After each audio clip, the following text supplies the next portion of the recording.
Assalamualaikum warahmatullahi wabarakatuh.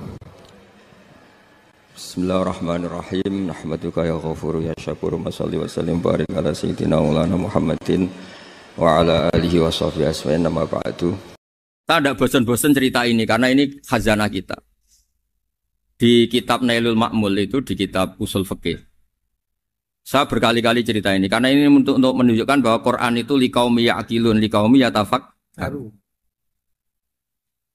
Ada seorang kiai, seorang ustadz, kiai dulu itu emang orang soleh, alim terus jadi kiai.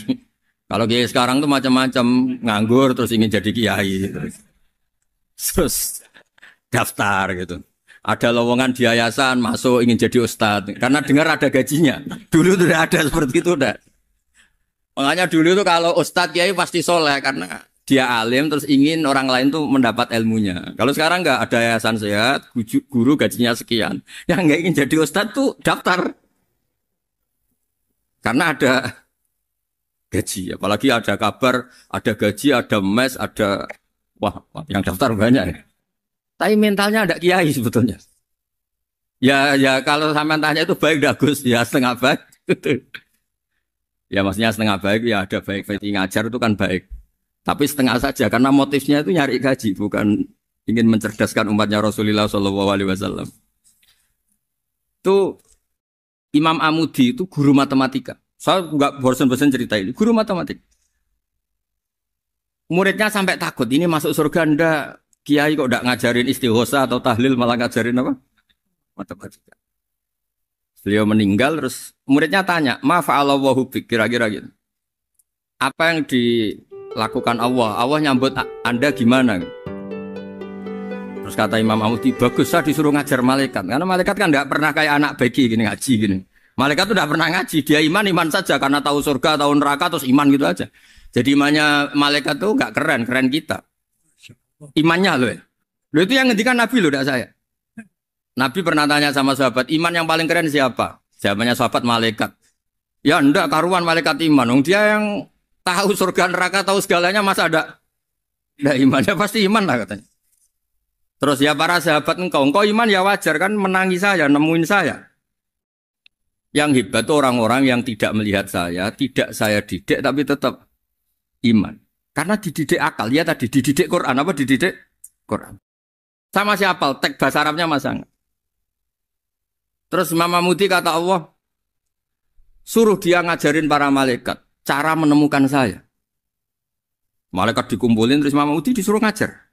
Sama singkat kata-katanya Allah di mimpi itu. Istadilla ala wahdaniyati. Di hadrati malaikati. Tolong ajarkan cara menemukan saya padahal Anda ini manusia yang tidak melihat saya. Anda di Jakarta kan melihatnya gedung-gedung. Paling jadi khayal terus nikmat lah. Anda ikut punya tapi ikut nikmati. Orang desa-desa kalau ke Jakarta itu pokrol. Wah di Jakarta itu gedungnya tinggi-tinggi, tidak kayak kampung sini. Lo udah ikut punya, ikut bangga. Di Jakarta orangnya cantik-cantik, tidak kayak orang sini. Padahal dia ya dapat orang cantik gitu. Jadi Allah itu saking pinternya, miskin-miskin ya bisa berkhayal dan bahagia. Nah, itu alhamdulillah betul. Akhirnya itu apa ini anak-anak begini saya tak niati ngajar standar anak-anak akademik. Terus pertama yang diajarkan hanya bilang gini, sama siapa teknya? Ya malaikat wahi para malaikat. Terus beliau bilang, nisbatus naini wassalasa ila malaniha yatalam nisbatul far'i ila saya punya naskah nadzuman angka itu jumlahnya berapa? 2, 3 sampai triliunan. Semuanya itu nisbatul far'i ilal asli, nisbat ilal wahid, nisbatul far'i ilal asli. Angka 2 ya cabangnya 1, 3 cabangnya 1 triliun ya cabangnya. Tetap yang asal usul adalah angka. Mulai dulu terkenal wali, mulai kecil. Tapi itu saya nangis akan semua malaikat. Cerita Coro Jawa itu man kue iman koyo imanku. Makanya imannya umat Rasulullah Shallallahu Alaihi Wasallam itu PD-nya yakinnya kayak imannya malaikat. Kalau Tuhan itu satu, karena angka nggak bisa dimulai kecuali dengan angka satu. Makanya nisbatus naini wassalasah ila malani hayatalahu itu nisbatul far'i ilal asli. Jadi semuanya itu nisbatnya cabang ke ini itu yang bentuk nafar itu masih gampang. Jadi semua alam raya ini tetap asal usulnya setidaknya bisa dianggap gampang. Kalau nggak gampang ya itu namanya akal. Gampang. Umatnya Rasulullah itu ditinggali mukjizat saking susahnya lewat itu panduan Quran bisa sehingga nyarai. meskipun Akhirnya kita tidak mu'alifnya menangi nyarai sendiri. Rasulullah, tidak menangi sahabat, kita tidak tahu malaikat Jibril, tapi cara iman kita ini tidak kalah keren. Karena kaidahnya sudah ruwet dan itu diantara keahlian beliau. Terus kedua, gambar. Memang tentang Jumat. Kamu gambar rumah, Seperti gambar hewan, gambar apa saja, mesti dimulai satu titik. Kalau gambar kamu bagus, tidak jelek, tetap dimulai sesuatu itu indah. Titik. Itu yang titik ini namanya nuktotul wujud. Semua alam raya dimulai dari satu titik, yaitu nuktotul wujud. Itu ya makanya Quran dimulai Bismillah dan Bismillah itu dipilih sama Allah pakai pertama benci itu ada dan membayangkan titik. Wajahnya jelek. Itu kata semua ulama bilang tuh itu titik itu singkatan dari di kana makana wabi aku numayakun karena saya semuanya itu karena saya elek ijek dicucukin apa. Jadi makanya santri-santri beki orang sambayangkan kamu jadi wali terus bisa terbang ke Mekah. Jadi kalau muji ya sundel langit. Kalau terbang ke Mekah ya sudah umroh aja bayar. Kalau enggak ya maklaran KBH atau apa. Dan itu ada gratis. Ya gratis kan ya. Dapat orang 10 gratis. Orang satu. Terus orang enggak umroh-umroh dirayu-rayu supaya umroh. Berperilaku ya, berperilaku gimana itu kalau kamu pelanggaran fikih itu. Kalau orang punya utang itu wajibnya nyaur utang dulu gitu. Unik cara berpikir orang Arab. Saya itu juga sering bingung kampung-kampung. Amdahu wal waro. Sama umroh malum turun turuwah. Dapat gratisan. Kalau saya kenal minta uang saja buat nyaur utang enggak boleh atau kenal orang alim. Wah, secara fikih yang wajib itu nyaur utang bukan orang mulia itu cara memperlakukan gimana karimun mata amdahu mesti amdahu wal udah gitu saya ini sekali saya muji dia pasti saya puji bareng-bareng orang banyak. Tapi wa idza malum tuhulum wahji ketika saya kurang berkenan atau agak kritik mohon anak-anak pasti saya kritik yang senang Quran itu harus senang sampai kayak saya jadi sehingga tahu sosial yang mencari sampai Tuhan dengan cara tauhid yang berbasis akal. Indonesia itu begitu mencintai Pak Anno, Pak Hatta, mencintai para pendiri jika di bangsa kelas men iman itu manusia ulul ilmi kita yang menekuni ilmu itu nomor satu prakteknya.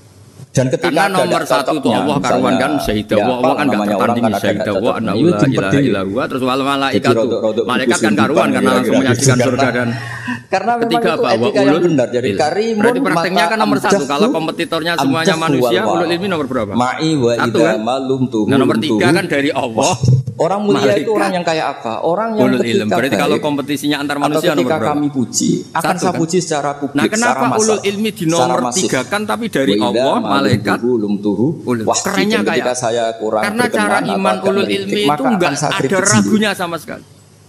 Misalnya dalam kamu ragu enggak kalau dua cabang dari satu asalnya enggak pernah ragu kan? Enggak cocoknya semua gambar seruat apapun dimulai dari satu titik. Ragu enggak cocok. Enggak kan? Tapi imannya umatnya Nabi karena dipandu oleh Quran itu yakin itu sehakul yakin itu. Karena wali itu yang punya rival jadi iman. Amkuliku min ghairi syai'in amhumul ada dua wali besar yang saling tidak cocok. Kalau kamu tidak percaya saya yang bikin langit bumi ya gampang dong. Kamu saja yang ngomong kalau kamu yang bikin. Paling orang sepakat kamu stres. Ditilihi sama wali, sama-sama wali. Terus hanya ayat gitu. Amkolakus samawati wal ardh. Kalau kamu tidak yakin Allah yang bikin ya silakan Anda klaim saja kalau kamu yang bikin langit. Kalau sakit pun menengahi. Bala yukinun. Kamu juga gak mau kan dibilang stres. Justru itu masalah kamu di situ. Sok wali pakai perilaku wali. Justru saya seperti ini jadi wali karena koyo wong awam. Ini tawaduk saya. Bismillahirrahmanirrahim. Ini dua wali besar. Kecil-kecil kan. Hadatsana Abdul bin Yusuf hadatsana Lais hadatsana Sa'id al-Maqburi an Nabi radhiyallahu anhu qala Nabi sallallahu alaihi wasallam. Jadi wali itu ya kecil-kecil kan ya saling enggak cocok. Minal anbiya'i nabiyyun ila qat'u tiya minal ayat ma misru amana alaihi basar.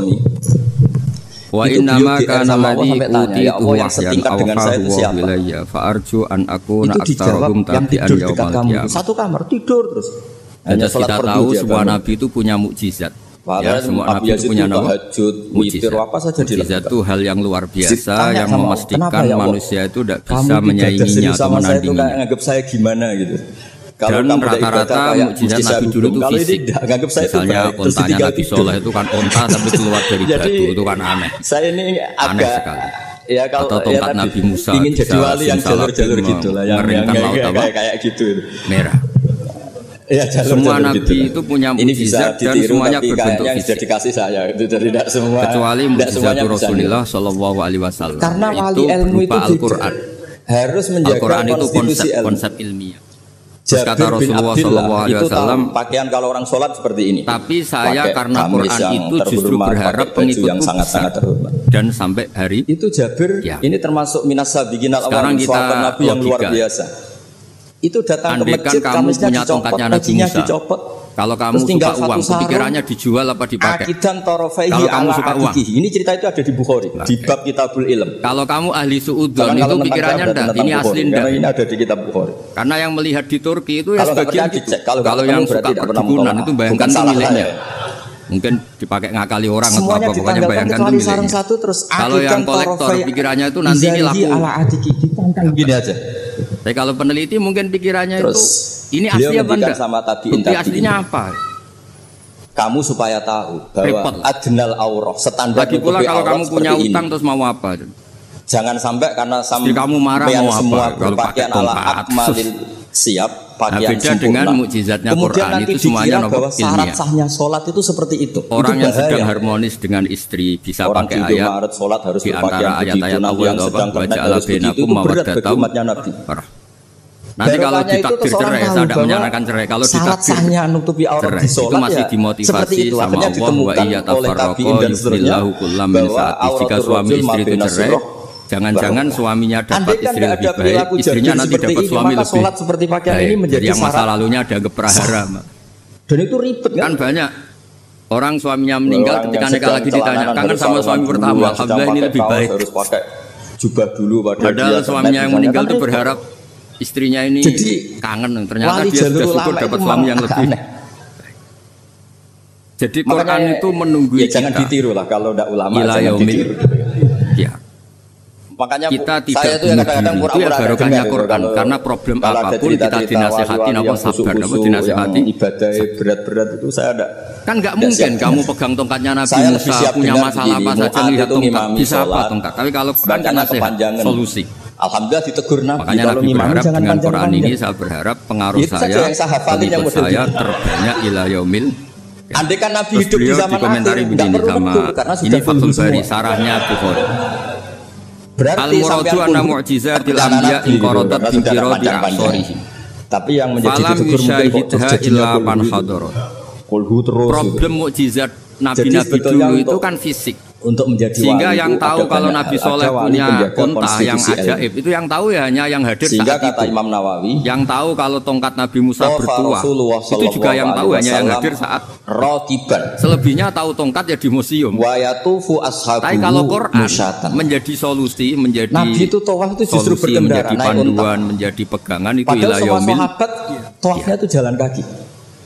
Kita beri contoh ya Quran panduan yang paling gampang. Nabi yang tawaf berkendara itu dulu ini cerita bi alfi dulu itu ada orang kafir sahabat yang jalan kaki. Namanya Jubair meskipun bin secara kaidah al ajur bi qadrib itu saking pinternya dia. Karena Nabi andaikan tidak tawaf rakiban maka akan dikira itu sebagai delegasi pembebasan Asra Badrin. Jadi tawanan-tawanan perang Badar itu mulai dulu ya ada negosiasi mau dibebaskan. Terus orang-orang kafir ini menugaskan namanya Jubair bahwa tidak menjadi syarat sahnya tawaf harus karena ini ngaji di Jakarta kalau orang nggak tahu hadis juga tanya ini sahih enggak itu rogiban wong nggak tahu kok tanya itu aneh jadi wali itu ya macam-macam padahal kalau dibodoni itu ya nggak tahu Sulam Taufik yang dikarang oleh Habib Alim Al-Alama Abdullah bin ini Husain kata Kiai apa kata Nabi ini memangnya kata Nabi kamu dengar kan ya lewat Alim Al-Alama wali Abdal. Tapi ketika ngarang fikih itu di antara yang ditersangkakan itu apa? Datang ke Medina. Ijabu malam yajib mewajibkan sesuatu yang tidak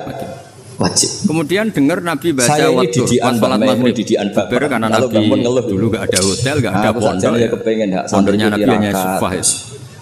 Nabi baca maghrib bukan diskusi, bukan debat. Baca waktu kita bimastur firokim Mansur wal baitil ma'mur wa saqfil marfu wal bakhrin masjid.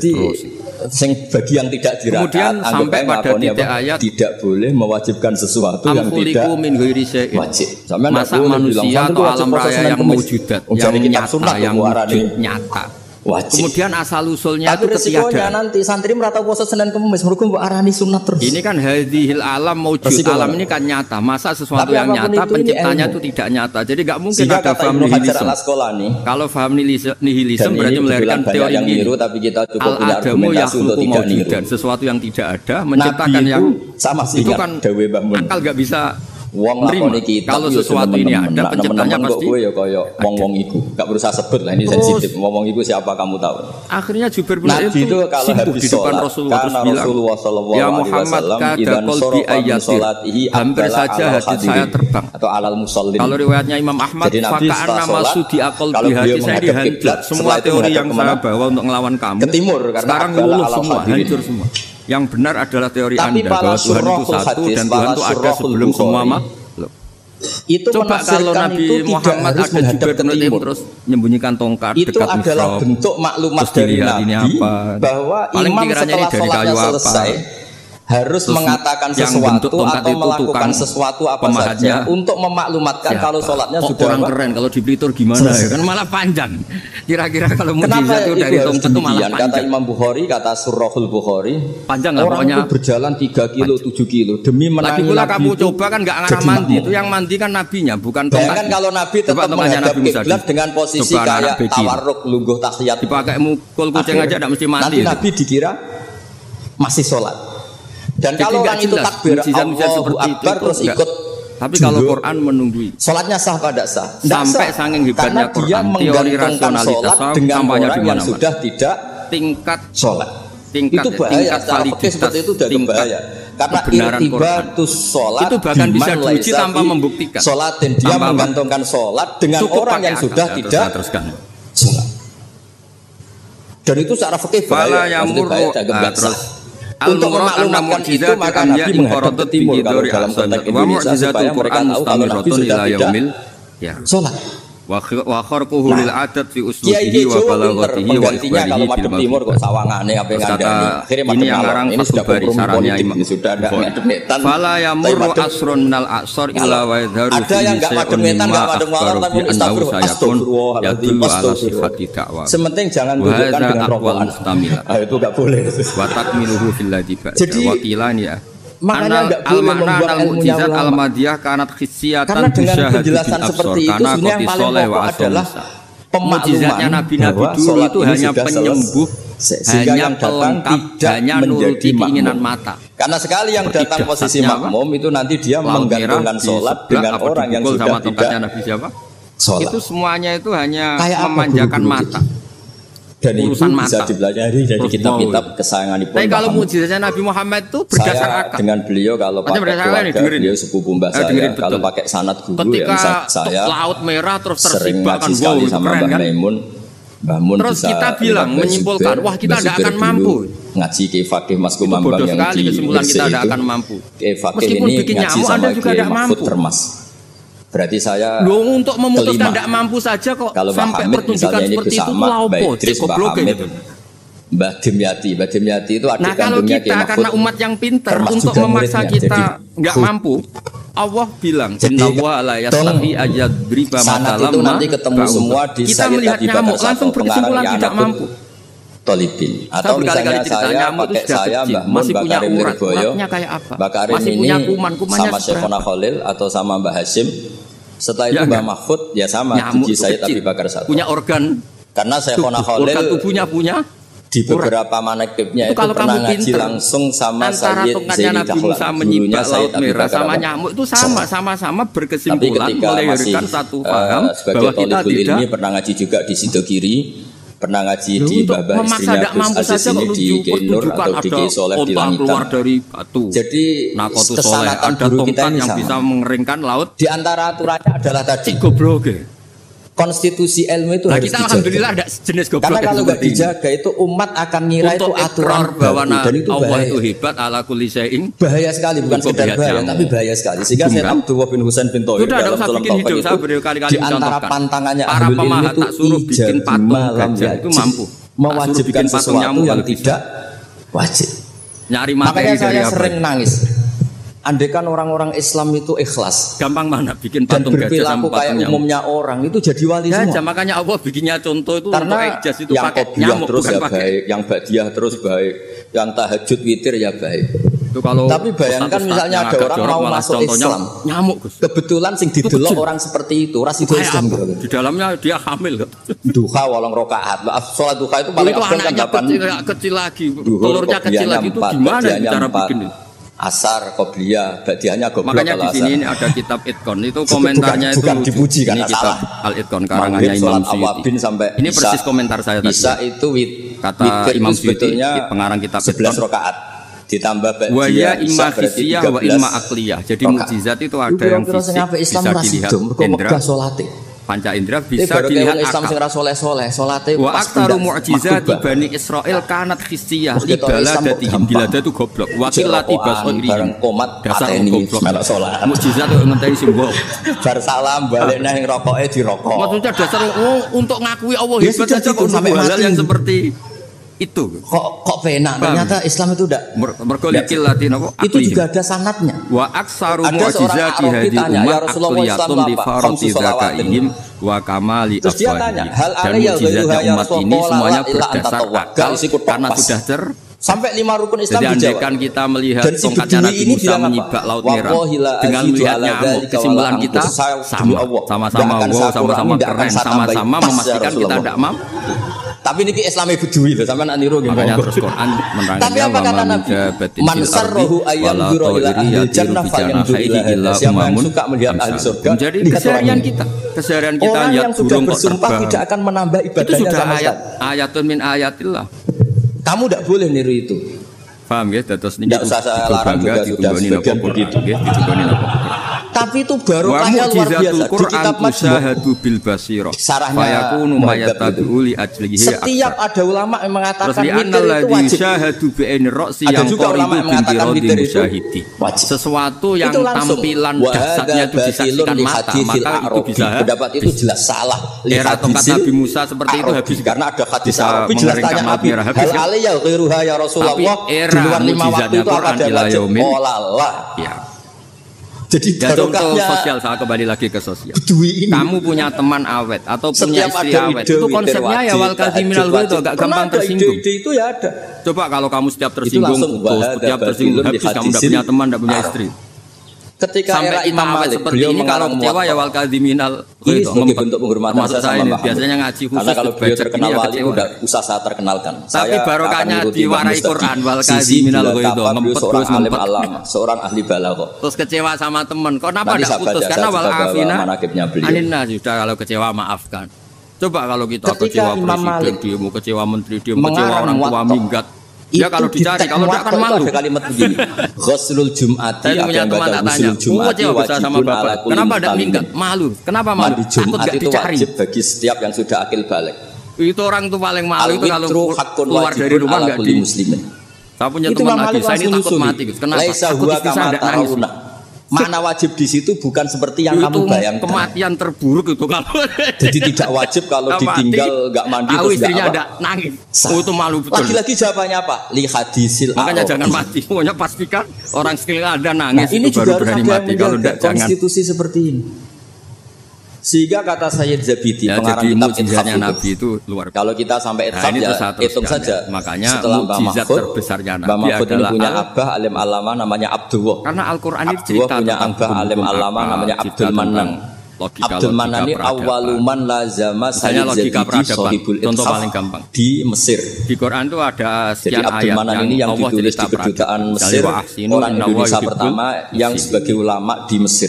Itu ngaji mulazamah sama sohibu terus kemudian disimpulkan dalam peradaban kata Sayyidina Ali karramallahu wajhahu kalian sekarang ithafus sadat al-muttaqin namanya Sayyid Murtado Az-Zabidi. Kamu berbuat baik saja sama seseorang maka otomatis kamu akan jadi pemimpinnya. Stop pokoknya. Jadi kalau ada orang enggak tamat SD enggak tamat Mbah Hamid, Mbah Dimyati, Mbah Mahfud, Mbah Abdullah, tapi karena gaji seorang pakar Manan terus kamu tak gaji 1 bulan 1 miliar perusahaan saya jadikan besar itu dikongkan ngalor ngidul ya nurut. Itu kata Sayyid Murtado Az-Zabidi ketika muji tadi. muji wastahni amman syi'ta takun nadhira. Saulang lagi. Wastahni amman syi'ta takun nadhira. Dan kamu jangan butuh orang lain. Siapapun dia, maka kamu akan kita setara. Sebagai orang alim itu kan kalau seneng tiraka, santri wajib tiraka. Orang antri mau salim, tapi kamu tidak butuhkan, tenang saja seperti itu. Yang seneng dia monggo, tapi jangan sampai mewajibkan. Yang enggak seneng yo tirakat ben. Ya kan? Kamu tidak butuh seseorang, maka kamu posisinya akan setara. Kalau niku masuk kamu harus sopan karena punya utang jasa. Kalau enggak punya apa-apa kan setara. Jadi sampai ra oleh gugat kula. Misalnya kamu jejer rektor atau jejer menteri, jejer apa saja, kalau kamu tidak punya utang kan. Kamu jejer menteri tidak punya utang. Diundang wong kang elan. Sama jejer satpam tapi punya utang takut mana. Dirgani yo kebangetan gitu. Jadi sing ngundang kula ora pernah sepuh ya kebangetan. Kok enggak tahu diri jadi. Karuan ra oleh. Kalau butuh itu mesti kalah kan. Di kitab Jamul Jawami, di kitab-kitab itu konstitusi yang kamu butuh ingin dicintai, takut mak. Sehingga sekali kitab itu diutarakan orang alim alama.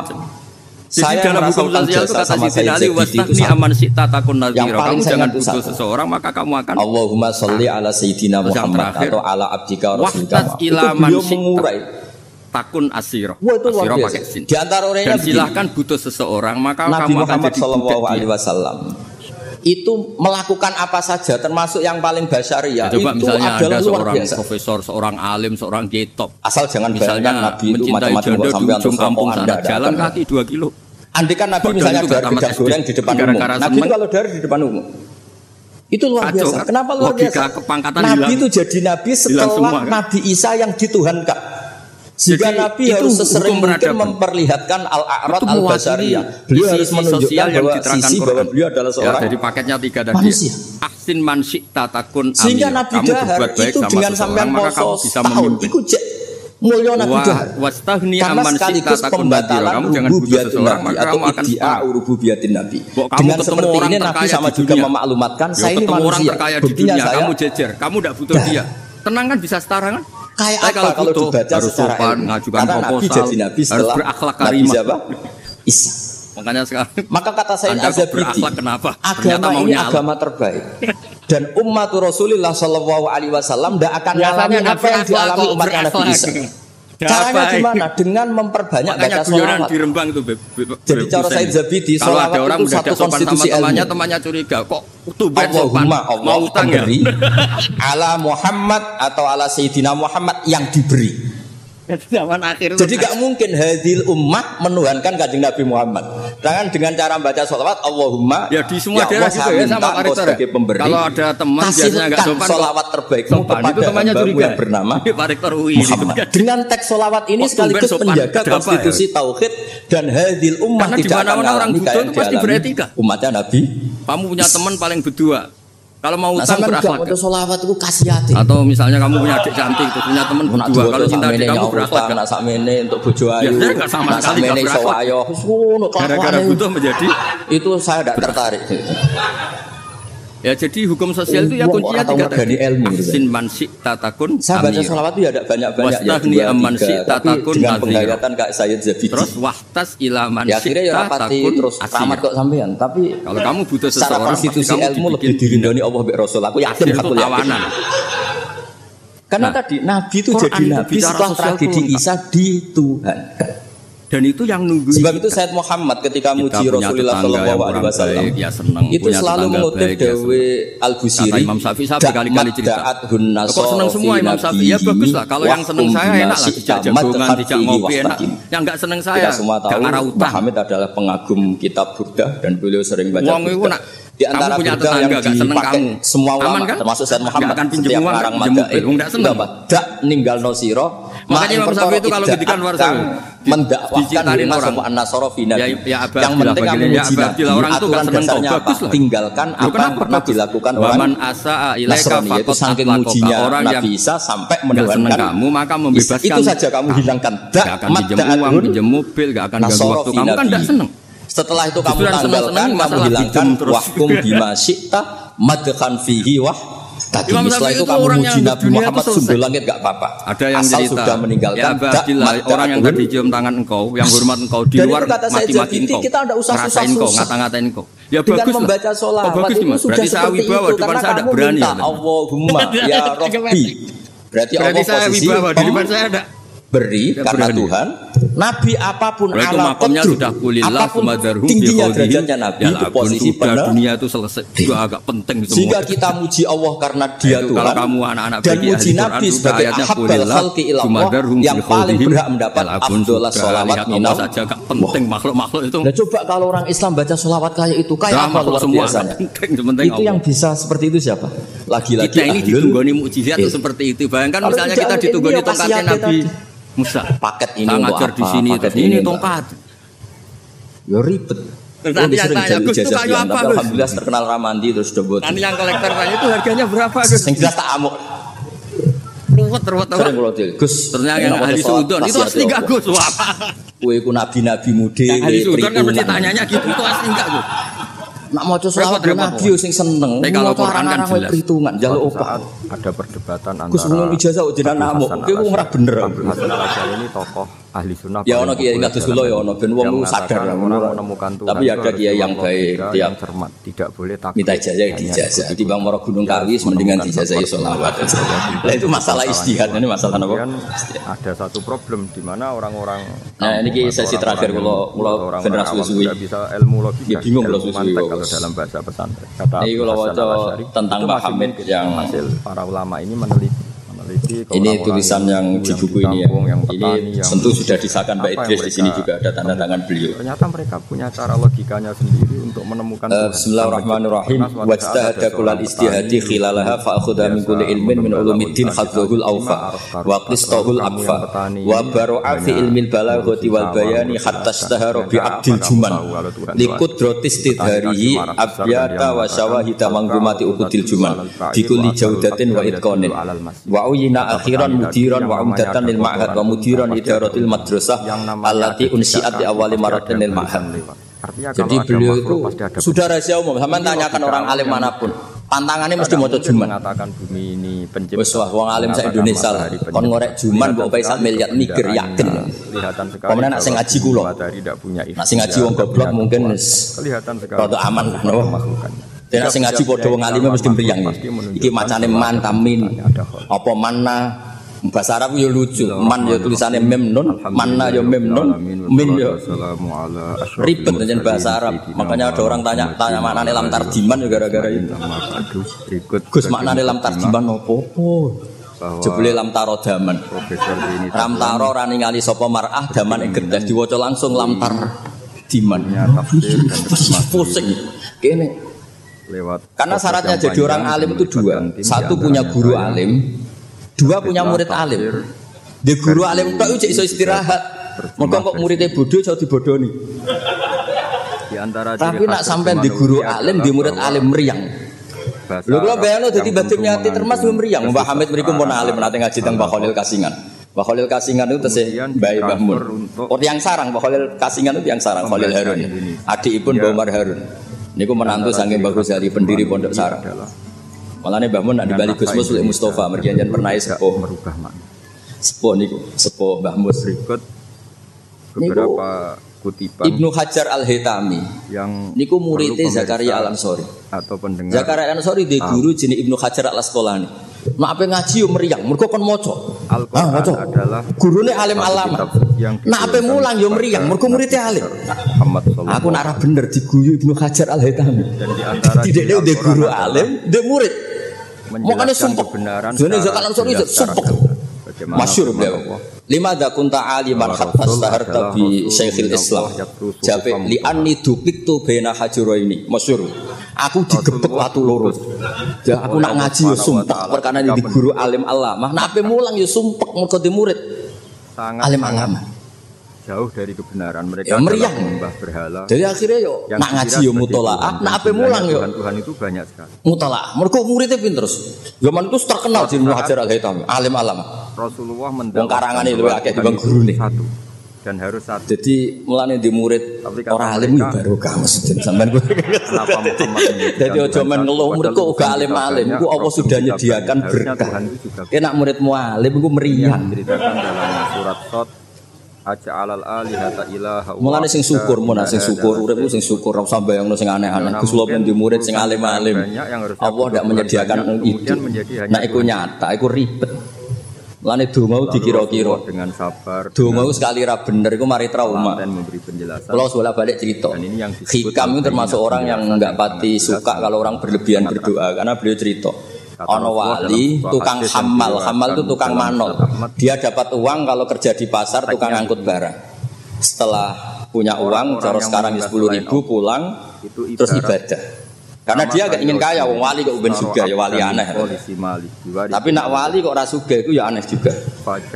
Karena nak kepen sugih berarti toma, nak gak sugih berarti rapati ngurusi pangeran. Padahal waqat qala ta'ala lidunya ukhdumi man khodamani. Ono sing maca ikhdami man khodamani. Kalau tak waca loro ben ketok isane ngaji, engko guru. Kula niku ya ribet masyarakat Mekah. Kula niku kula mboten pamer alim mboten. Justru kula ngetokno alim ngergani guru-guru. Nek kula ora ngetokno alim kan wong muridé Mbah Mun kok ngono. Dadi kula niku ya rada sombong tapi niate sae. Kan yo Gus Idris isin misale ponakan kok gobloke ngono. Dadi niki kesawakane sombong tapi niate adab. Lalu mereka bilang wah susah Muhammad. Mboten niki jujur mawon. Dadi kadang wong sawangane sombong hakikate iku adab. Cara bapak ngoten kalau Tuhan banyak punya perintah wong sawangane sombong tapi ya yang beda-beda. Ya mergo saking tahadus bin ya sudah Muhammad normalnya Tuhan itu wong nak wali tenan mesti Allah dawuhna ning dunya ukhdumi man khodamani atau ikhdami man khodam. Wong sing ngurusi aku iku ngurusi. Makanya mesti atat dunya wa hiya rahimah. Wong wali iku mesti dunya teko meskipun dia ndak seneng. Mana senawani mobil Mercy kayak Hamid zaman iku Mercy mewah-mewah mobil nggih kuat. Mereka ya rapati ono cerita butuh difatihai untuk punya mobil. Dan Mbak Bisri luar biasa masih konco ngakoni nek dongane Mbah Hamid. Meskipun dia sering bodoni Mbah Hamid Ki Bisri, masyhur ceritanya. Ki Bisri nanti diundang ke mriki mboten disangoni Mbak Ki Hamid. Nomor kok konco. Wis dah aku ra mbok sakoni klabimu tak pek. Bareng dipek dibeto teng Kasing teng Rembang mriko didol mbek mukhibine Mbah Hamid. Payune luwih larang timbang harga mubalek. Zaman iku misale umumnya balak dipangoni 1,5 juta, itu payu 3 juta. Ini membingungkan. Yo gak ono cerita ngoten enten WA Ki Bisri kalian Ki Hamid atau WA. Bareng Ki Bisri sowan mriki susuke Kang. Dadi dhisik wali ya rileks guyon tentu. Dadi buruknya kita saat menyambut singkat cerita niki hamal niki ndonga ya Allah kula niku wali mau kepen mangan sak piring dadi hamal. Kalau niku sukani rezeki sing ora usah kerja. Walhasil beliau itu udhiyah sarikon di dakwah dia mencuri terus di penjara. Penjara untuk jatah mangan, tiap hari untuk jatah mangan. Gusti kenapa harus penjara? Kan kamu minta rezeki tanpa kerja. Gak iso sampai pangeran ralat doa mboten saged. Mulane ndonga niku aja yo sing ana sunah Rasul. Mergo nek sekali keliru niku ribet. Wah kita semua ndak seneng Muhammad. Lan kula nate wonten tiyang melarat wedok. Kamu ada elek kebetulan ora ayu. Rezeki dari Allah. Yo dongano Gus, dongano bojo kula niku sugih. Aku ya tak jawab. Dari air yang dibikin Allah. Sampean siap nek bojomu sugih. Maksudnya nak sugih mesti pertama digenti ku omah. Bariku mobil. Bariku mesti dievaluasi ku sampean. Omah wis apik, mobil wis apik, mau karek sitok. Kok penumpangnya ngene. Akhirnya mun kesrasa. Dadi donga iku ya kudu dipikir lho. Orang yang bener-bener baik. Lho coba setelah potongan wong lanang wis padha wae lah. Coba ketika omahmu mewah, mobilnya mewah misalnya Alphard sing mlebu seperti itu ya gak usah dijelaskan itu. Coba apa yang kira-kira dievaluasi? Rumah sudah diganti, mobil yang kira-kira diganti apa? Sakit, buatan Gus Nawaton, buatan Sabtu. Jadi kalau berkali-kali membatalkan doa karena timbang donga ketok ra mandine atau ya sudah seperti itu. Niku nggih trik niku, tularan gosipul politik niku. Itu sangat politik. Dulu orang Arab pun kalau maca mawon sing mudawwan. Nah, saya senang kalau buku tentang beliau itu mudawwan. Karena kalau tidak mudawwan itu nanti nasibnya Mbah Hamid kayak les. Al-Laitsu afqahu min Malik illa annahu daya'ahu ashabu. Itu dawuh Imam Syafi'i. Sebetulnya Imam Les itu lebih alim ketimbang Imam Malik dalam hal fikih. Illa annahu daya'ahu ashabu, tapi ashabnya Les menyia-nyiakan. Artinya gini, Imam Les itu punya karangan, punya perilaku, tapi sama murid-muridnya tidak didokumentasi. Akhirnya orang tidak tahu lagi Imam Les. Padahal itu rival debatnya Imam Malik. Jangan melakukan itu. Makanya penting bagi ini ada bersama ada Mas Aziz supaya mengabadikan tulisan-tulisan Pak Hamid termasuk Nadzuman Sulam Taufik. Karena bikin nadzuman itu tidak gampang. Dari kata nasar prosa dinadzumkan itu kan butuh keahlian. Karena nadzuman itu harus notnya sama, akhirannya sama. Mengganti kalimat yang prosa itu kan tidak gampang. Ini sudah saya cek. Karena saya tiap hari juga baca Sulam Taufik. Itu sama sekali nggak ada yang dibuang dari kata aslinya. Kata aslinya yang di Sulam apa? Taufik. Jadi seni bikin nadzuman itu ya tidak gampang. Misalnya begini, saya beri contoh yang terkenal. Kenapa saya milih yang terkenal supaya lebih gampang? Zaman Sayyidina Ali karramallahu wajah masih sugeng itu ngendikan begini. Yaqsimu dzurri, ada riwayat qasama dzurri rajulani. Abidun jahilun wa alimun fasikun.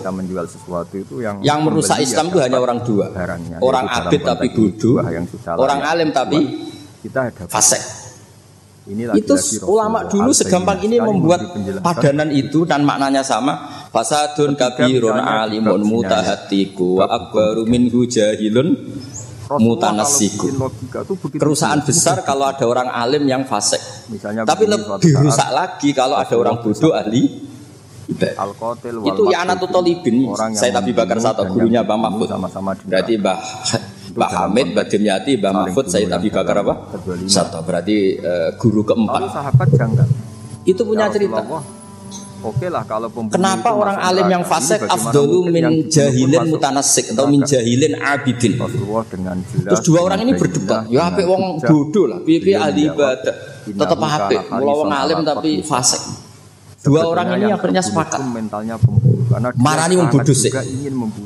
Marani wong bodoh ya pasti ibadah jenenge wong bodoh. Ibadah. Dua orang ini ya rada kurang ajar wong loro.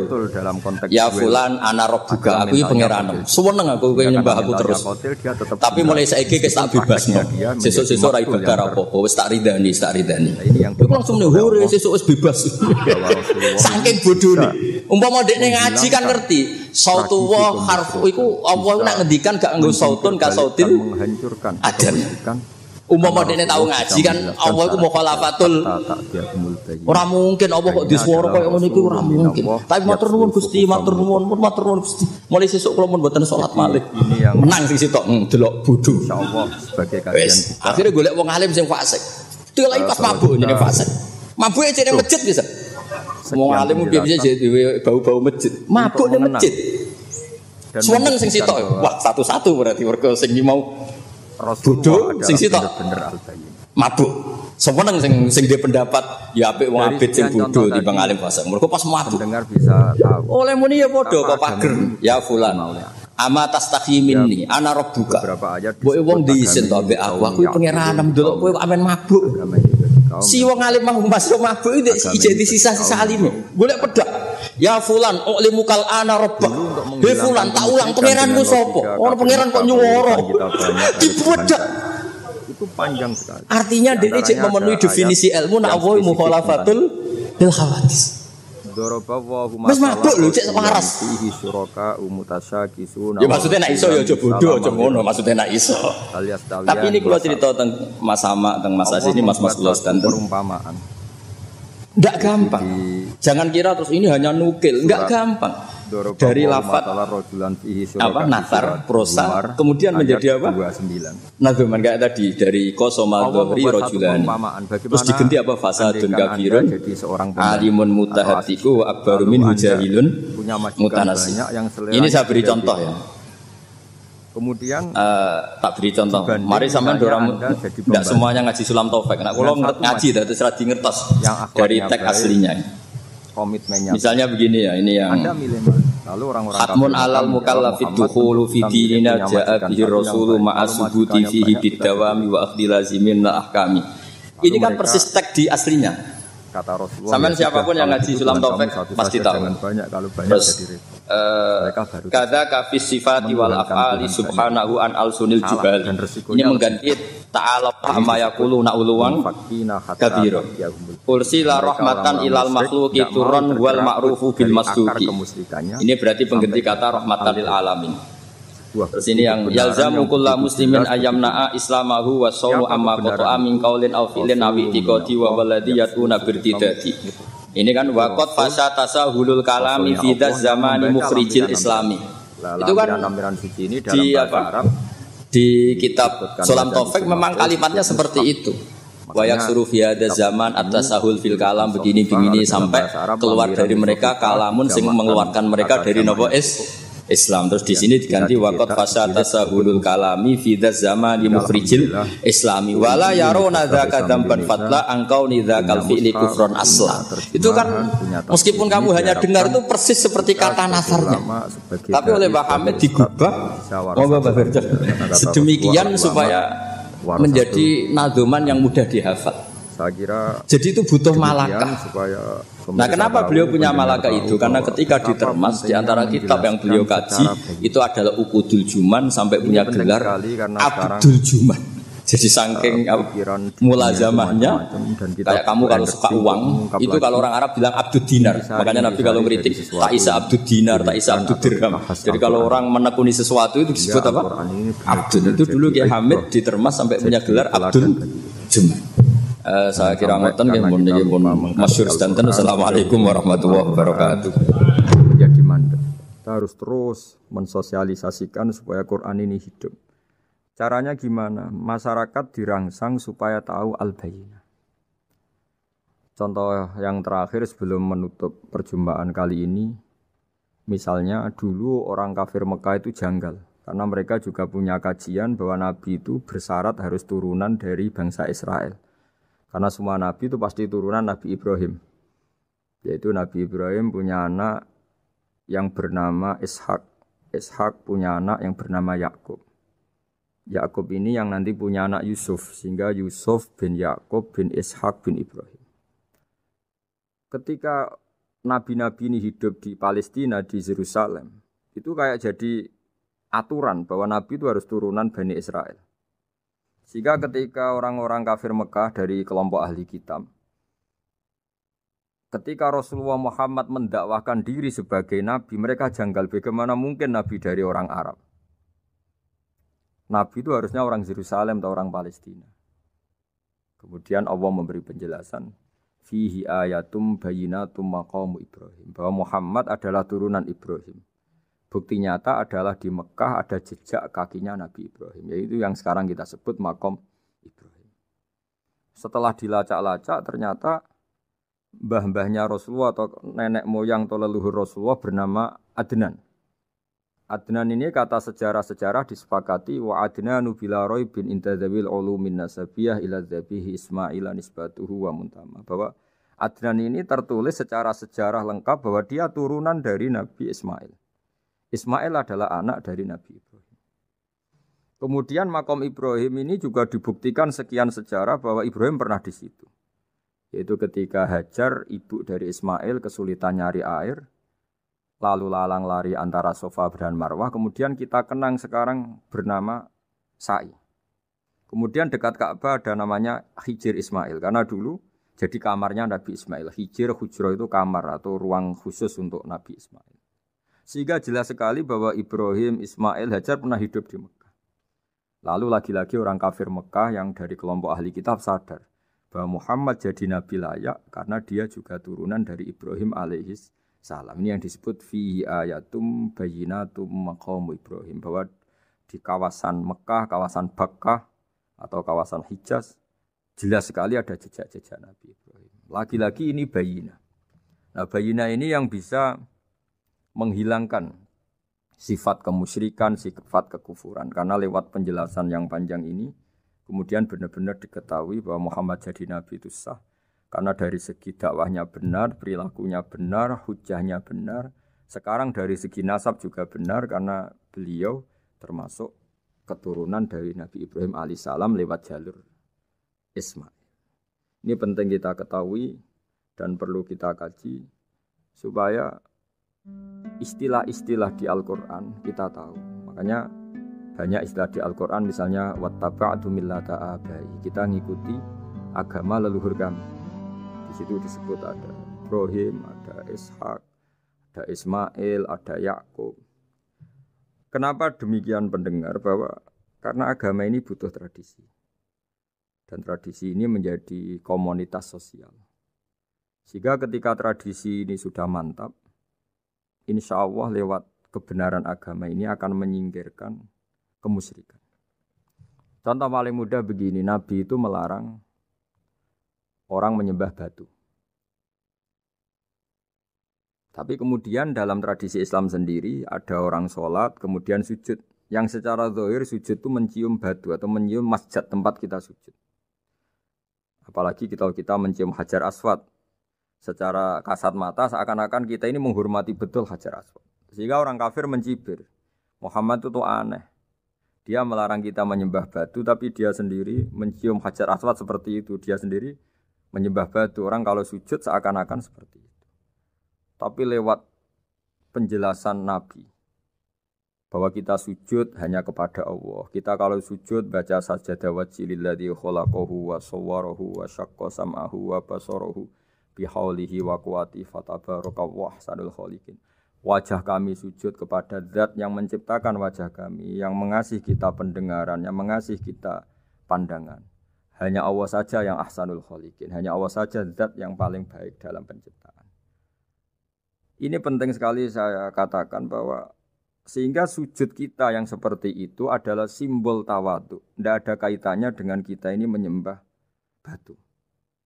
Sehingga kita tradisikan ke anak-anak saat sujud baca subhana rabbiyal a'la wa bihamdi. Kita ajarkan mereka bahwa semua selain Allah adalah ciptaan Allah. Jadi andai kan enggak ada tradisi tauhid yang dijelaskan begitu detail. Saat kita haji bilang labbaik Allahumma labbaik, labbaik la syarika lak labbaik. Innal hamda wan ni'mata laka wal mulka la syarika lak. Ya. Setiap kita haji mengitari Hajar Aswad kita bilang nikmat semua dari Allah. Enggak ada syarik bagi Allah, enggak ada mitra bagi Allah, enggak ada sekutu bagi Allah. Sehingga karena ini kita maklumatkan, kita kumandangkan. Meskipun umat Islam itu mencium Ka'bah, mencium Hajar Aswad, enggak akan disalahpahami ini bentuk penuhanan kepada Hajar Aswad atau kepada Ka'bah. Karena kita ungkapkan innal hamda wan ni'mata laka wal mulka la syarika lak. Enggak ada syirik, enggak ada mitra bagi Allah. Sehingga dari sekian talbiyahnya Rasulullah kita tahu ini bentuk pemaklumatan tauhid. Bahwa tauhid harus dikumandangkan lewat kalimat-kalimat thayyibah, lewat pemikiran-pemikiran logika hujjah bahwa Tuhan pasti satu dan yang jadi Tuhan hanya Allah Subhanahu wa taala.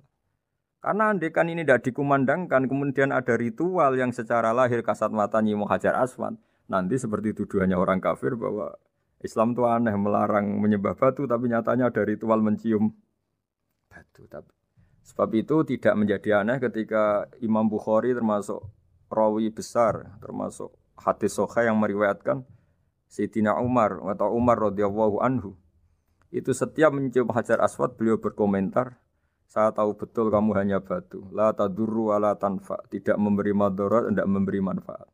Kalau saja saya tidak melihat Rasulullah mencium kamu, maka saya tidak mau mencium kamu. Dulu di era itu ada momentumnya. Kenapa sih Umar radhiyallahu anhu atau sahabat Umar susah-susah memberi penjelasan seperti itu? Karena dulu masih ada salah paham bahwa mencium batu itu identik dengan misalnya menuhankan batu atau mendewa-dewakan batu. Sehingga Umar berutuh memberi penjelasan. Sayyidina Umar memberi begitu penjelasan detail bahwa kamu hanya batu yang tidak mandoroti, tidak manfaat.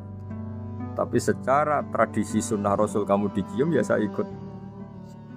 Ini penting sekali penjelasan-penjelasan seperti ini, maklumat-maklumat seperti labbaik Allahumma labbaik, sehingga semua ritual Muslim tidak disangka atau tidak disalahpahami sebagai pemuja materi. Lagi-lagi penjelasan yang detail ini disebut al-bayyinah. Rasulun minallah yatslu suhufam mutahharah. Kemudian ayat berikutnya disebut fiha kutubun qayyimah, bahwa dalam kitab suci Al-Qur'an itu banyak aturan-aturan atau catatan-catatan yang begitu lurus, begitu benar. Tentu karena kita ini orang Indonesia yang kalau mengakses langsung bahasa Arab mungkin kita masalah. Sehingga alhamdulillah Universitas Islam Indonesia menerbitkan seri terjemah juga seri tafsir, dan sekarang dibantu lewat acara ini kita berusaha atau membantu para pendengar untuk lebih memahami lebih jauh. Sahabat Indonesia yang kami hormati, berikut kita mulai kajian tafsir yang dikeluarkan oleh UII. Mari kita mulai dengan surat Al-Baqarah. Bismillahirrahmanirrahim. Alif Lam Mim. Dzalikal kitabul la raiba fihi hudal lil muttaqin. Di sini diterjemahkan Alif Lam Mim ini termasuk ayat-ayat yang oleh para ulama dianggap mutasyabihat. Artinya kita tidak boleh memaksakan maknanya. Kita cukup iman bahwa itu dari Allah Subhanahu wa taala. Ini termasuk ayat-ayat yang kita percaya bahwa ada makna yang diinginkan Allah, tapi kita tidak perlu menduga-duga apa sepersisnya makna itu. Dzalikal kitabul la raiba fihi, kitab ini tidak ada yang diragukan. Hudal lil muttaqin, petunjuk bagi mereka yang bertakwa. Sahabat Indonesia yang kami cintai, yang kami hormati, muttaqin dari kata kerja ittaqa yattaqi ittiqaan. Maknanya adalah menjaga diri. Ada 3 kelas muttaqin dalam terminologi para ulama, istilah yang dikeluarkan para ulama. 1, muttaqin orang yang menghindari perilaku syirik atau perilaku kekafiran. Sehingga menurut para ulama, apapun faseknya seorang mukmin, apapun kelirunya orang mukmin, misalnya pernah mencuri, pernah korupsi, pernah apa saja, masih dianggap mukmin karena dia masih bertauhid la ilaha illallah Muhammadur Rasulullah. Ini muttaqin yang paling kelas pokok, kelas bawah. Kemudian ada muttaqin kelas kedua, yaitu mereka menghindari dosa besar tapi tidak bisa menghindari dosa kecil. Misalnya bisa menghindari dosa zina tapi dia bisa menghindari dosa melihat perempuan yang bukan mahramnya, yang bukan halal bagi dia. Ketiga muttaqin paling ideal yaitu menghindari dosa besar, juga menghindari dosa kecil, bahkan menghindari sesuatu yang tidak penting. Ini yang dalam terminologi ulama disebut para wali atau para ulama, yaitu yang dalam ayat ala inna awliya Allahi la khaufun alaihim wa lahum yahzanun. Ini penting kami jelaskan kelas-kelas muttaqin supaya bahwa mukmin tidak pernah keluar dari status iman meskipun dia pernah melakukan satu kesalahan besar. Karena yang dikatakan mukmin adalah siapapun yang meyakini kebenaran risalah Muhammad. Risalah yang dibawa Muhammad berarti dia mukmin. Soal dia melakukan dosa atau apa saja itu menjadikan dia fasik tapi tidak keluar dari status mukmin. Ini yang dimaksud dalam sebuah hadis, man qala la ilaha illallah dakhalal jannah. Siapapun yang pernah melafadzkan la ilaha illallah iman, maka dia pasti nanti masuk surga. Kemudian ada beberapa pertanyaan dari para sahabat dengan masa lalu orang itu yang macam-macam, Nabi tetap menjawab meskipun dengan masa lalu yang macam-macam. Sebab itu perlu dikaji serius, sebagaimana ada yang ditafsir Sawi bahwa muttaqin itu dari kata kerja ittaqa yattaqi ittiqaan atau ittaqa yattaqi taqwan. Ini maknanya orang yang menjaga diri. Tentu menjaga diri ini ada yang kelas premium, kelas sempurna. Jadi sesuatu apa saja yang bahaya kita jaga, termasuk dosa kecil, melakukan hal yang tidak penting. Ada orang mukmin yang hanya bisa menjaga dari dosa kekafiran, dosa kemusyrikan. Ini pun dengan segala kesalahannya masih ada kemungkinan dimaafkan Allah.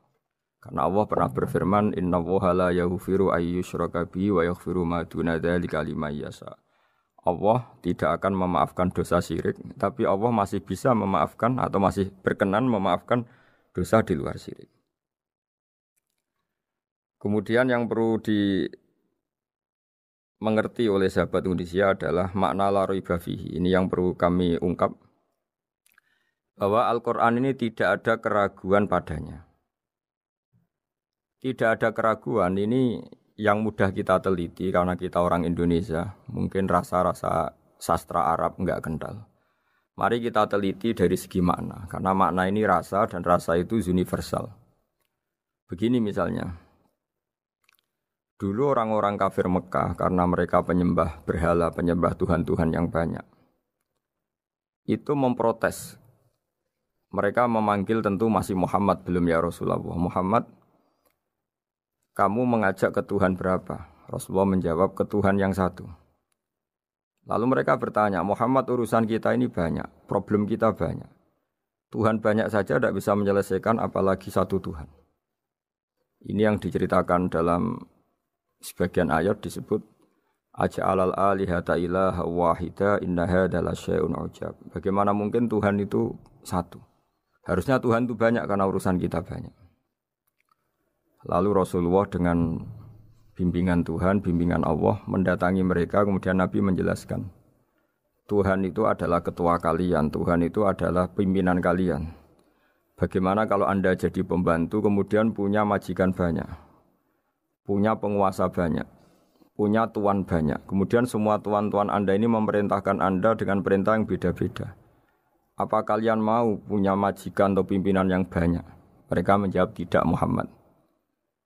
Terus mereka akhirnya sadar bahwa problem Tuhan banyak itu tentu lebih sulit, lebih problem. Karena nanti perintahnya beda-beda, keinginannya beda-beda. Mereka akhirnya tersadarkan bahwa sebaiknya atau seharusnya memang Tuhan itu satu.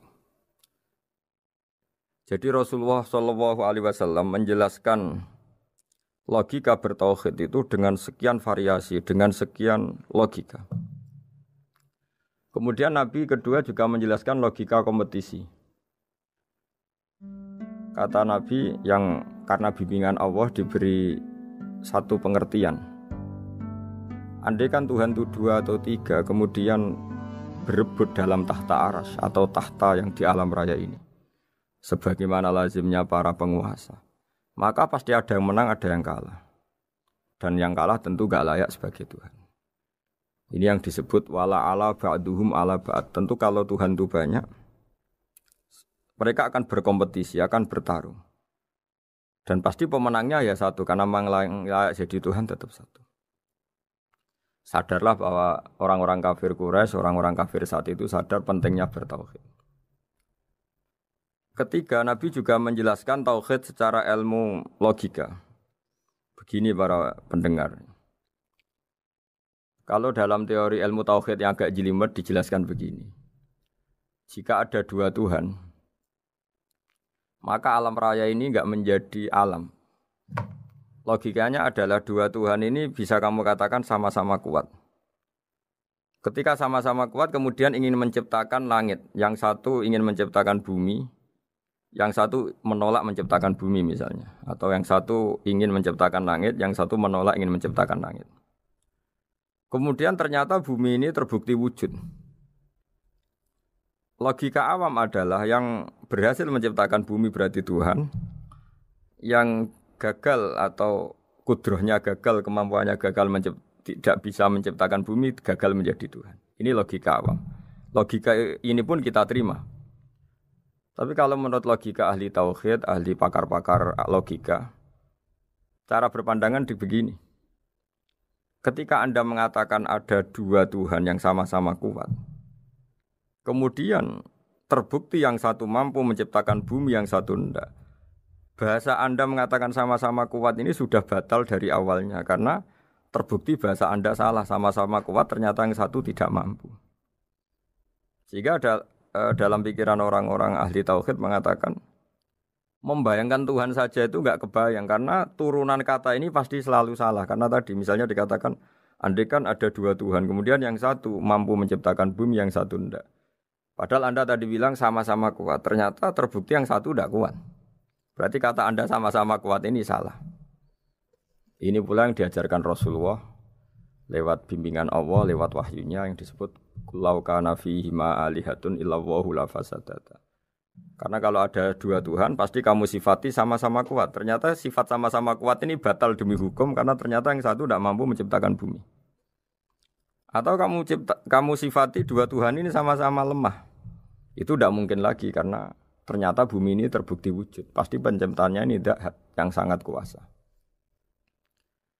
Jadi logika-logika tauhid sedemikian dibangun oleh Rasulullah lewat bimbingan Allah Subhanahu wa taala. Logika keempat supaya kita iman dan tambah kuat imannya adalah logika yang mudah dicerna oleh kebanyakan orang atau yang bisa diindra. Begini misalnya dalam sebuah ayat di surat Al-Kahfi, kemudian di awal surat Al-Ahqaf, kemudian di sebagian surat At-Tur, ada penjelasan begini. Ketika Rasulullah mengajak manusia menyembah Allah, kemudian orang-orang kafir tanya, lalu Tuhan kamu siapa Muhammad? Tuhan saya adalah Allah menciptakan langit bumi. Terus mereka berandai-andai, ada Lata, ada Uzza, ada Manat, ada Hubal. Itu Tuhan-Tuhan kami. Terus Rasulullah bertanya, apakah Tuhan-Tuhan yang kamu sembah itu memberi kontribusi saat langit dan bumi diciptakan? Mereka menjawab, tidak Muhammad, itu Tuhan-Tuhan yang kami bikin. Begitu juga asumsi tentang Tuhan-Tuhan yang lain. Apakah Isa ikut menciptakan bumi atau menciptakan langit? Tentu jawabannya tidak. Karena Isa lahir di bumi, orang tahu tanggal lahirnya, tahu tahunnya, dan sebelum ada Isa juga sudah ada bumi. Sehingga untuk menetapkan tauhid, berkali-kali Quran tanya, Amman khalaqas samawati wal ardo, siapa sih yang menciptakan langit bumi? Siapa sih yang menurunkan air dari langit? Siapa yang mengatur ini, itu. Akhirnya mereka menjawab, itu semua Allah Muhammad. Begitu juga kemungkinan setan misalnya. Setan itu fisik atau makhluk atau apa saja yang tidak kita lihat. Kemudian setan itu lewat rayuannya, lewat tipu dayanya ingin disembah. Kata Allah menjelaskan ini, ma asyadduhum khalqas samawati wal ardi wala khalqa anfusihim. Kamu tidak perlu takut sama setan atau apalagi menuhankan setan. Setan itu tidak yang punya reputasi menciptakan langit dan bumi. Bahkan setan tidak bisa menciptakan dirinya sendiri.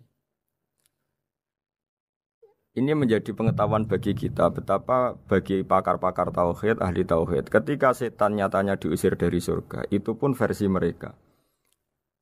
Versi mereka pun mengatakan seperti kita bahwa setan itu diusir dari surga dan ya keluar dari surga. Kalau setan itu Tuhan, tentu diusir gak mau, karena di surga itu nikmat. Ketika setan diusir dari surga ya keluar, dia juga jadi makhluk yang hina-dina. Berarti dia tidak punya kekuasaan, bahkan pada dirinya sendiri. Dipaksa keluar dari surga ya keluar, dipaksa menjadi ahli neraka ya jadi ahli neraka. Dipaksa jadi apa saja juga dia akan jadi seperti yang dipaksakan. Ini menunjukkan bahwa setan adalah tahta kudratillah, tahta qahrillah, tahta satwatillah, bahwa setan pun dalam kendali kekuasaan Allah. Makanya Allah mengatakan kamu tidak usah menyembah setan, tidak usah nurut sama setan. Setan itu lemah sekali. Karena faktanya dia tidak bisa memaksakan keinginannya. Ini yang oleh Allah disebut dalam firman-Nya inna kaida syaitani kana dhaifa. Setan itu lemah sekali. Ini perlu saya sampaikan ke para pendengar Unisia bahwa bertauhid itu ada sekian logika. Logika kelima adalah logika orang awam. Awam sekali. Suatu saat ada perdebatan antara Abul Hasan al-Asy'ari. Abul Hasan al-Asy'ari ini tokoh ahli sunnah paling populer dalam ilmu logika. Dia mengatakan orang menemukan Tuhan itu harus lewat logika yang cermat. Tidak boleh taklid, hanya ikut-ikutan. Dia harus menemukan satu argumentasi bahwa Tuhan atau pencipta langit itu ada. Kemudian ada satu problem di mana orang-orang kampung atau orang-orang yang lugu atau orang-orang awam itu tidak bisa ilmu logika, ilmu mantek kalau dalam bahasa pesantren. Kata Abu Mansur, kata Abul Hasan al-Asy'ari, itu masih mungkin. Alhasil para ulama ini meneliti ke orang-orang yang lugu, yang di kampung, yang petani, yang lugu sekali. Apa yang mereka temukan? Ternyata mereka punya cara logikanya sendiri untuk menemukan Tuhan, Sang Pencipta. Pernah suatu saat ada seorang petani lugu, biasa menggembala unta, ditanya, Bima araf tarubak, lalu kamu yang petani ini yang hanya ngurusi sawah, ngurusi ladang, dengan cara apa kamu tahu kalau Tuhan itu ada? Si petani tadi marah besar dan dia mengatakan, Al-ba'ratu tadullu alal ba'ir wa asharul aqdam yadullu alal masir. Kata petani tadi, yang namanya ada kotoran unta, pasti ada untanya. Yang namanya ada jejak kaki, pasti ada yang barusan lewat. Artinya kalau ada makhluk pasti ada pencipta. Ini logika awam yang mudah. Kita tidak mungkin mengatakan bumi ini pencipta, mengatakan matahari pencipta. Kelihatan sekali kebendaannya, kelihatan sekali bahwa bumi matahari tidak punya ikhtiar, tidak punya kekuatan. Kelihatan sekali sifat-sifat kemakhlukannya. Jika benda-benda ini karuan makhluk, pasti menunjukkan bahwa ada penciptanya, ada khalik. Dalam logika Bedui tadi, si Bedui tadi, kalau ada kotoran sapi, pasti ada sapinya. Meskipun sapinya sudah sekarang nggak terlihat, mungkin sudah jalan kemana. Sama, kalau ada jejak kaki, meskipun orang yang tadi lewat sudah kita nggak tahu, tapi kita pasti tahu, pasti ada yang lewat. Ini yang dimaksud dalam bahasa Arab, al-ba'ratu tadullu 'alal ba'ir. Kalau ada kotoran sapi atau kotoran unta, pasti ada untanya. Wa atharul aqdam yadullu 'alal masir. Kalau ada jejak orang lewat, pasti tadi ada orang lewat. Nah, semua metode ini digunakan semua oleh Rasulullah. Logika yang bagi intelektual, logika bagi kaum awam, logika bagi kaum menengah. Ya tidak awam, tidak intelektual. Semuanya digunakan. Semuanya jadi media untuk memastikan bahwa logika tauhid ini logika pilihan. Logika yang benar-benar logika. Sehingga dalam banyak ayat disebut agama ini li kaum ya'qilun, li kaum yatafakkarun. Bagi kaum yang bisa berpikir, bagi kaum yang punya akal.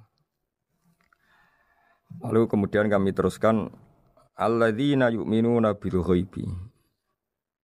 Ini kata ghaibi bukan kayak dalam bahasa Indonesia misalnya setan atau hantu disebut barang gaib. Kata ghaibi dalam bahasa Arab adalah perbandingan atau lawan kata dari al-musyahad yang bisa disaksikan langsung lewat indera. Kita orang mukmin iman bahwa surga ada, padahal kita tidak pernah melihat surga. Kita mukmin iman bahwa neraka ada, padahal kita belum pernah melihat neraka. Ini sesuatu yang maghoba anil absor, yang mata kita tidak melihat, fisik kita tidak menyentuh. Kita pun iman. Asal sesuatu itu mansus ya, dikatakan secara eksplisit oleh Quran dan hadis. Kalau dalam bahasa usul fikih disebut al-mansus. Ciri mukmin diantaranya adalah yang paling pokok alladzina yu'minuna bil ghaibi. Iman dengan sesuatu yang enggak kelihatan. Lalu kemudian para ulama cara pandang beda-beda. Bedanya bukan karena mereka bertentangan enggak, tapi ini menurut kelas rasa yang berbeda-beda. Bagi orang-orang sufi, Allah itu tidak bisa dikatakan al-ghaib, sesuatu yang enggak kelihatan. Karena Allah itu begitu jelas, az-zahir. Kata orang sufi, Allah itu zahir. Begitu juga dalam Asmaul Husna disebut Allah itu az-zahir, begitu jelas. Karena orang yang akalnya mapan, hatinya mapan, melihat satu lemari yang bagus, pasti langsung mensifati bahwa pembuatnya adalah orang yang hebat. Orang yang melihat mobil mewah atau pesawat yang canggih, pasti kepikiran pertama adalah pasti pembuatnya canggih. Sehingga eksistensi pembuat pesawat itu adalah orang hebat, itu langsung tertanam ketika melihat pesawat itu hebat. Bagaimana mungkin seseorang ragu akan kehebatan pembuat pesawat ketika melihat detail-detail pesawat? Pasti langsung kepikiran kalau pembuatnya itu hebat. Memutuskan bahwa pembuat pesawat hebat itu tidak harus ketemu yang membuat, juga tidak harus melihat. Tapi akal kita pasti meyakini pembuatnya itu hebat. Berarti keputusan menyimpulkan bahwa pembuatnya hebat adalah az-zahir begitu jelas. Begitu juga langit dan bumi, matahari semuanya tertata rapi. Air dengan fungsi manfaat yang sebegitu hebat, oksigen, semua tanaman, buah-buahan. Meskipun kita tidak pernah melihat Tuhan, tapi akal kita, nurani kita pasti berkeyakinan dan tahu betul pasti pembuatnya itu zat yang super hebat, super bijaksana. Sehingga dalam kategori ini Allah tidak bisa dikatakan sesuatu yang enggak tersentuh, yang enggak terjangkau. Allah itu az-zahir begitu jelas. Sehingga di antara Asmaul Husna disebut az-zahir. Sebab itu saya menganjurkan atau saya punya saran bahwa alladzina yu'minuna bil ghaibi itu contoh paling mudah itu kayak surga, kayak neraka. Kalau Allah sendiri itu az-zahir, mudah diketahui. Karena tadi orang yang melihat pesawat canggih pasti saat itu juga berkeyakinan dan itu pasti benar, pasti pembuatnya juga canggih. Nah, di sini disebut alam raya ini ayat, semuanya itu bukti kekuasaan Allah. dalam syair-syair orang sufi masyhur sekali itu wa fi kulli syai'in lahu ayatun yadullu ala annahul wahidu. Setiap sesuatu kejadian di alam raya adalah bukti keesaan Allah, bukti eksistensi Allah Subhanahu wa taala. Sehingga dalam satu kisah normalnya orang itu paling tahu itu dengan dirinya sendiri. Karena dia adalah dia. Tapi kalau Imam Sibawayh seorang pakar nahwu mengatakan a'raful ma'arif Allah. Di alam raya ini yang paling mudah dikenali itu ya Allah, pencipta. Karena andai kan kita sendirian di hutan, kemudian kita mulai punya akal. Kita mungkin tidak tahu diri kita ini siapa. Tapi setidaknya kita langsung menyimpulkan bahwa kita tidak bisa menciptakan diri kita sendiri. Ketika kita berkesimpulan tidak bisa menciptakan diri kita sendiri, pasti kita terus berkesimpulan ada di luar kita yang menciptakan kita. Nah, sebab itu kenapa sifat mencipta ini yang pertama kali dikenalkan oleh Allah kepada nabinya untuk dikenalkan kepada umatnya. Yaitu disebut Iqra bismi rabbikal ladzi khalaq. Muhammad, bacalah dengan nama Tuhanmu. Sifat Tuhan yang paling mudah dikenali oleh siapapun adalah sifat pencipta. Karena ketika seseorang yakin dia lahir sudah ada bumi, dia lahir sudah ada langit, dia pasti akan tahu bahwa dia ada penciptanya. Sehingga paling mudah mensifati Allah atau mensifati Tuhan adalah bismi rabbikal ladzi khalaq. Terus kemudian di antara ciri orang baik adalah wa yuqimunas shalat. Kemudian beriman kepada yang gaib, menegakkan salat. Kata menegakkan adalah dari kata menjaga aturan-aturan atau sesuai aturan-aturan salat. Kita tahu dalam salat ini ada beberapa syarat yang harus dipenuhi. Misalnya harus wudu, harus suci di tempat yang suci. Terus ada syarat-syarat dalam internal salat, dia harus baca Fatihah, harus tumakninah, macam-macam. Itu eksistensi definisi salat. Kemudian kata berdiri juga diartikan para ulama, eksistensi sholat harus diketahui secara publik, secara sosial. Karena sesuatu itu punya eksistensi kalau jadi konsensus atau diakui oleh publik. Di sini agama mewajibkan sholat jamaah. Kata banyak ulama, jamaah itu fardu kifayah, bahkan ada yang mengatakan fardu ain. Harus dijalankan orang banyak secara massal dan harus di tempat yang terbuka. Sehingga kata para ahli fikih, andaikan ada orang jamaah di dalam rumah tidak diketahui oleh banyak orang, belum mencukupi atau belum menggugurkan kewajiban jamaah. Sehingga eksistensi sholat harus diketahui secara publik.